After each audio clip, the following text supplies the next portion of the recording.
আমাক অনেকে কয় যে রাষ্ট্রনায়ক হিসাবে খালেদা জিয়া আর শেখ হাসিনার একটা তুলনামূলক আলোচনা করা, এইভাবে তুলনা করা খুব মুশকিল। কারণ আপনাকে তো আপেলের সাথে আপেলের তুলনা করতে হবে, তাই না? আপেলের সাথে তো কাঁঠালের তুলনা করা যায় না। আপনাকে তুলনা করতে হবে এমন একটা সমস্যা সমাধানের দুইজনের সিদ্ধান্ত নেওয়া যে সমস্যাটা একই রকম ছিল দুই সরকারের আমলে। তো আল্লাহর কি কাম, হঠাৎ করে একটা সুযোগ আসছে ঠিক একইভাবে আপেলের সাথে আপেলের তুলনা করার আর কি, দুই নেতৃত্বের রাজনৈতিক সিদ্ধান্তের তুলনা করা, দেশ চালানোর তুলনা করা। আলোচনাটা শোনেন, তারপরে সিদ্ধান্ত নিয়ে আপনি কে কেমন রাষ্ট্রনায়ক ছিলেন।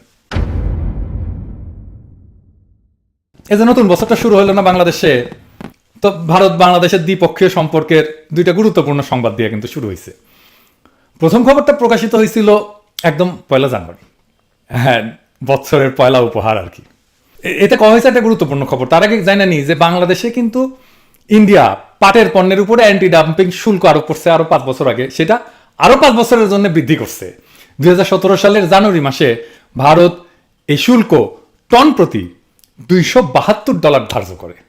এইবার এটা বাড়াইছে, টন প্রতি $351.72 করা হয়েছে, অর্থাৎ সর্বোচ্চ শুল্ক প্রায় 40% বাড়ানো হয়েছে। দেখেন, আর দ্বিতীয় খবরটাও 1 জানুয়ারিতে প্রকাশিত হয়েছে। এতে কওয়া হয়েছে বাংলাদেশের ভূখণ্ডের উপর দিয়া এখন ইন্ডিয়ান প্রমোত্তরি ভারতের কাশি থেকে ডিব্রুগড় পর্যন্ত যাবে আর কি।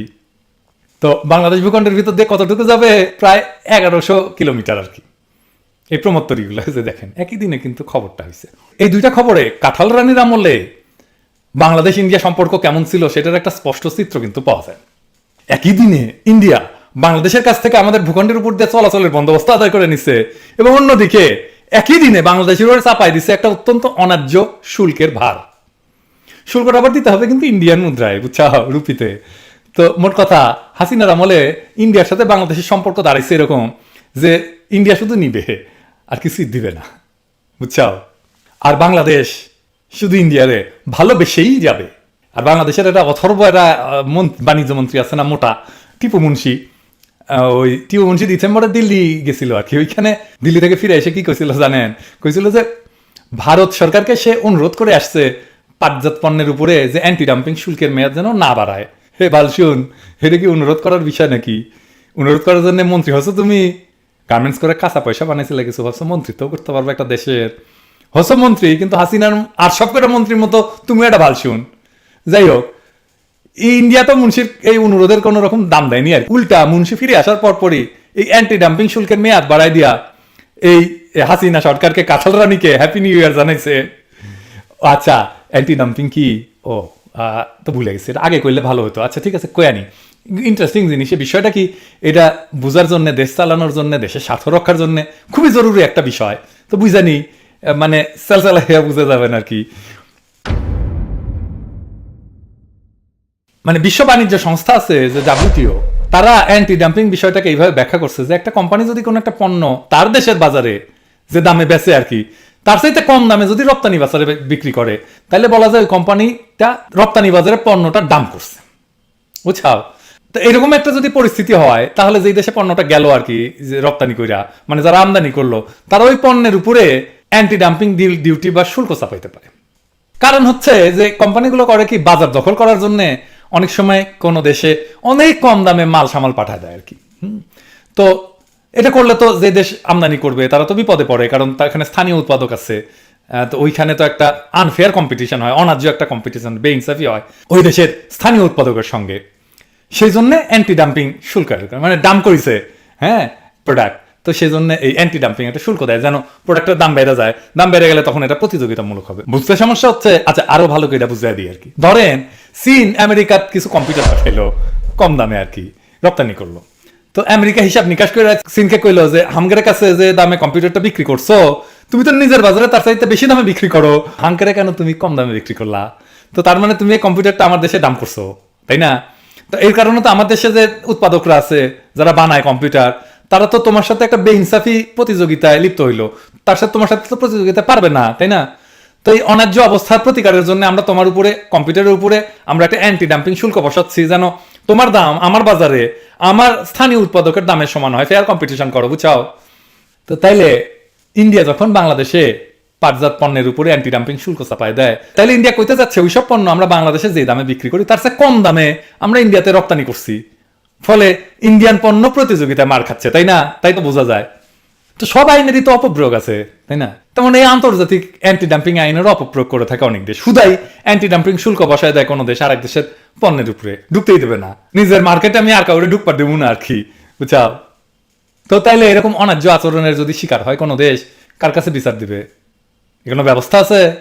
এই জন্য একটা ব্যবস্থা আছে, সেটা হচ্ছে WTOর কাছে একটা ডিসপিউট সেটেলমেন্টের জন্য বা বিবাদ নিষ্পত্তির জন্য একটা কেস দায়ের করা যায়।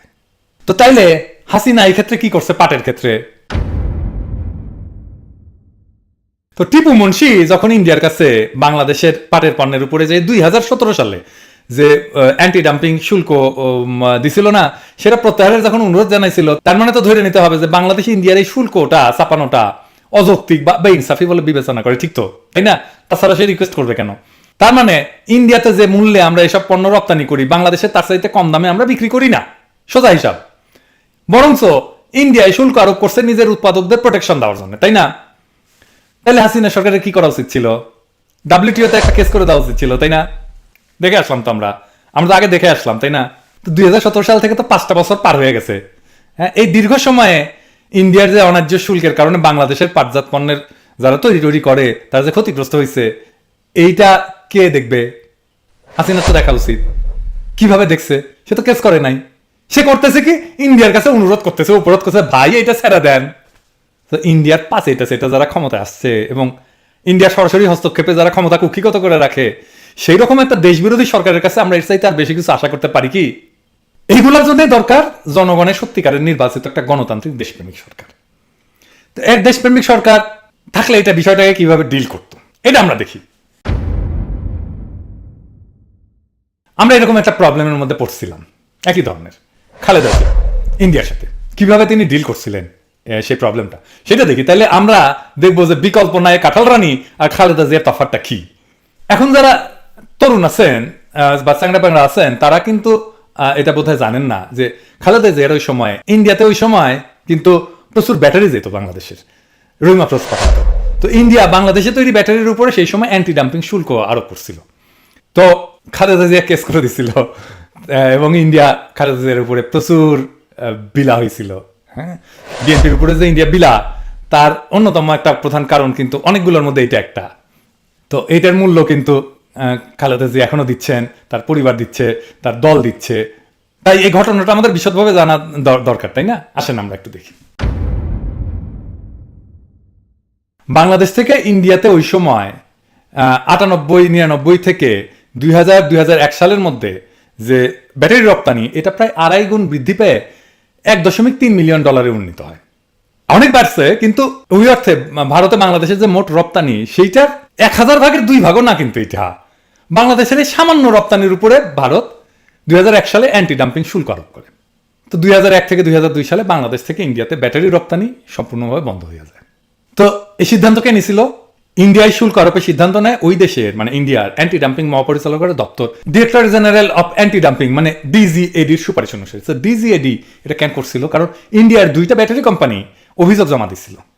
তো DGAD একটা অনুসন্ধান চালায়। এই অনুসন্ধানের আলোকে DGAD এই সিদ্ধান্ত উপনীত হয় যে বাংলাদেশ থেকে ব্যাটারি ইন্ডিয়াতে ডাম্প করা হচ্ছে। এর ফলশ্রুতিতে ভারত বাংলাদেশের ব্যাটারি রপ্তানির উপরে 131% অ্যান্টি ডাম্পিং শুল্ক আরোপ করে। ওই সময় আমি তো কইছি আগে যে বাংলাদেশের প্রধান ব্যাটারি রপ্তানিকারক প্রতিষ্ঠান ছিল রহিম আফরোজ। তারা ভারতের এই সিদ্ধান্তকে অযৌক্তিক মনে করে পরবর্তীতে ভারতের হাইকোর্টে অ্যান্টি ডাম্পিং শুল্ক আরোপের বিরুদ্ধে যুক্তি প্রমাণ দিয়ে আপিল করে। কিন্তু তাদের আপিল এই 2 জায়গাতে প্রত্যাখ্যান করা হয়। হ্যাঁ, করাই হবে, তো তারা তো নিজেরটা বেশি বোঝে, ভালো বোঝে। তো এর মধ্যে 2001 সালের অক্টোবরে বিএনপি সংসদ নির্বাচনে বিপুল সংখ্যাগরিষ্ঠতা নিয়ে জয়লাভ করে বেগম খালেদা জিয়ার নেতৃত্বে সরকার গঠন করে। নতুন সরকার ক্ষমতা গ্রহণের সাথে সাথে এই বিষয়টা ইন্ডিয়ার কাছে উত্থাপন করা হয়, কিন্তু ইন্ডিয়া এটা কানে নেয় না। ভারতের বাণিজ্য মন্ত্রী অ্যান্টি ডাম্পিং শুল্ক প্রত্যাহার করতে অস্বীকৃতি জানায়।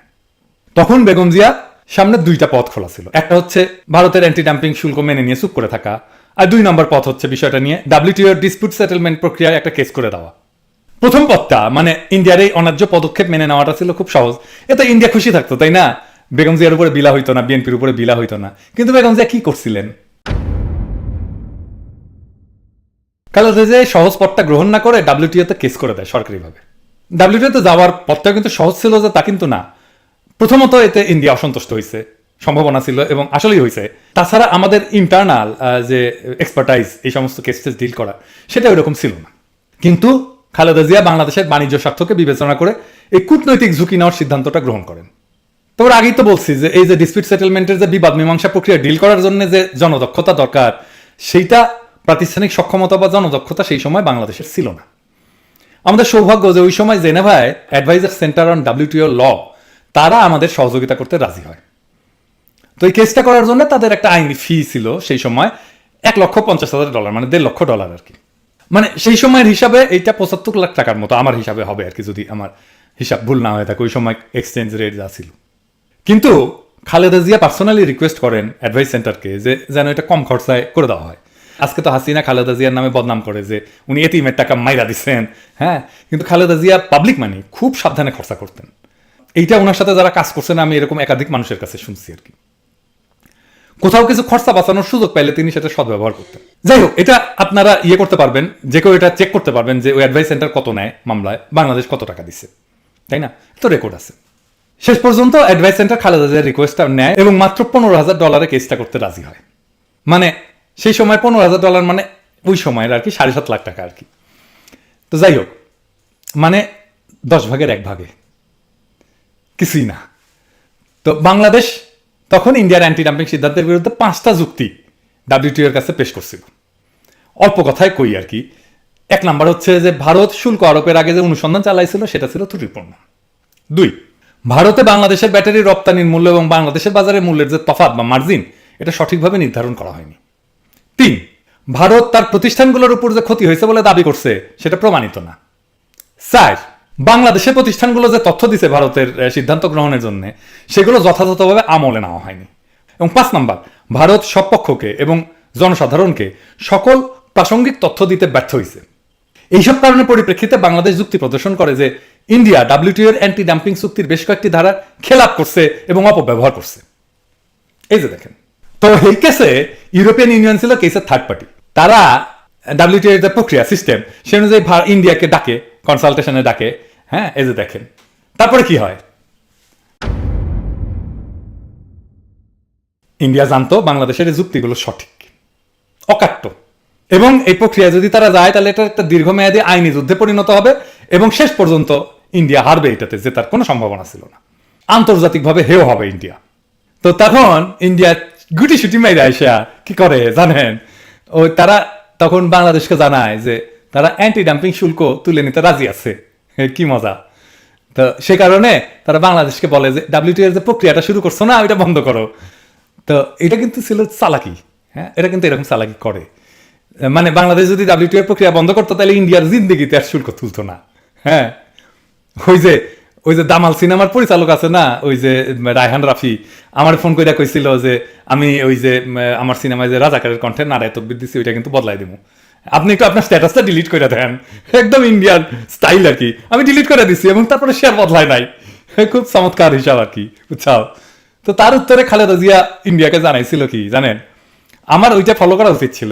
উনি বলছিলেন যে ইন্ডিয়া যদি সরকারিভাবে অ্যান্টি ডাম্পিং শুল্ক তুলে নেওয়ার ঘোষণা দেয় তবেই কেবল বাংলাদেশ ডাব্লিউটিওর আইনি প্রক্রিয়া সমাপ্তি টানবে এবং ইন্ডিয়াকে বাংলাদেশের অবস্থান মাইনে নিতে বাধ্য হইতে হয়।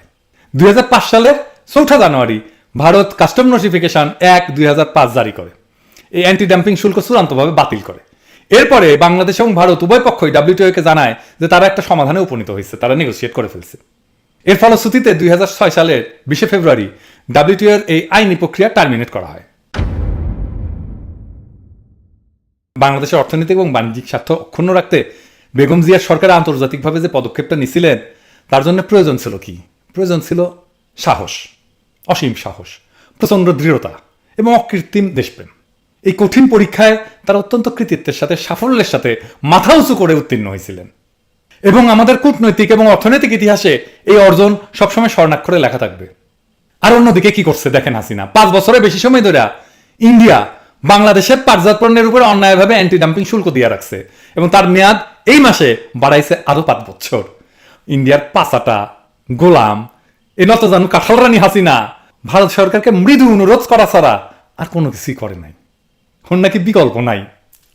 তো আজ যখন ইন্ডিয়ার প্রমোত্তরীগুলো বাংলাদেশের বুকের উপর দিয়া এদেশের 1100 কিলোমিটার দীর্ঘ নদীপথ ব্যয় চলবে, আর আমাদের দরিদ্র পাট চাষী ভাইরা আর পাট কলের শ্রমিকেরা অসহায় দৃষ্টিতে তাকায় তাকায় দেখবেন, আফসোস করবেন এবং আক্ষেপ করবেন এবং হাহাকার করবেন, এইটার জবাব কি হাসিনা দেবে? তাই আইসকা আমাদের কৃষক আর শ্রমিকদের জানা দরকার, ওই প্রমোত্তরীর আনন্দে লুকায় আছে তাদেরই বঞ্চনার শব্দ। পাট চাষ কইরা যে পাপ করছিল তারা, সেই বঞ্চনার তেলেই এই লঞ্চগুলো প্রমোত্তরীগুলো চলে। তাদেরই ভাগ্য, তাদেরই শ্রম, যা হাসিনা সরকার শুধু ক্ষমতায় থাকার বাসনায় ভারতকে উপঢৌকন দিছে। কারণ আপনি, আমি, বাংলাদেশের কৃষক, বাংলাদেশের শ্রমিক, বাংলাদেশের জনগণ তো হাসিনার কাছে কিছু না। আমরা তো তাদের প্রজা, আমরা তার টাকা কামানোর মেশিন। আমরা পরিশ্রম করব আর হাসিনা সেটা খাবে, বিলাবে আর পালানোর সময় বাইন্দা নিয়ে যাবে। বেগম জিয়া আর ফ্যাসিস্ট কাঁঠাল রানীর মধ্যে কি তফাৎ জানতে চাইছিলেন না অনেকে? বুঝছাও তফাৎটা কি?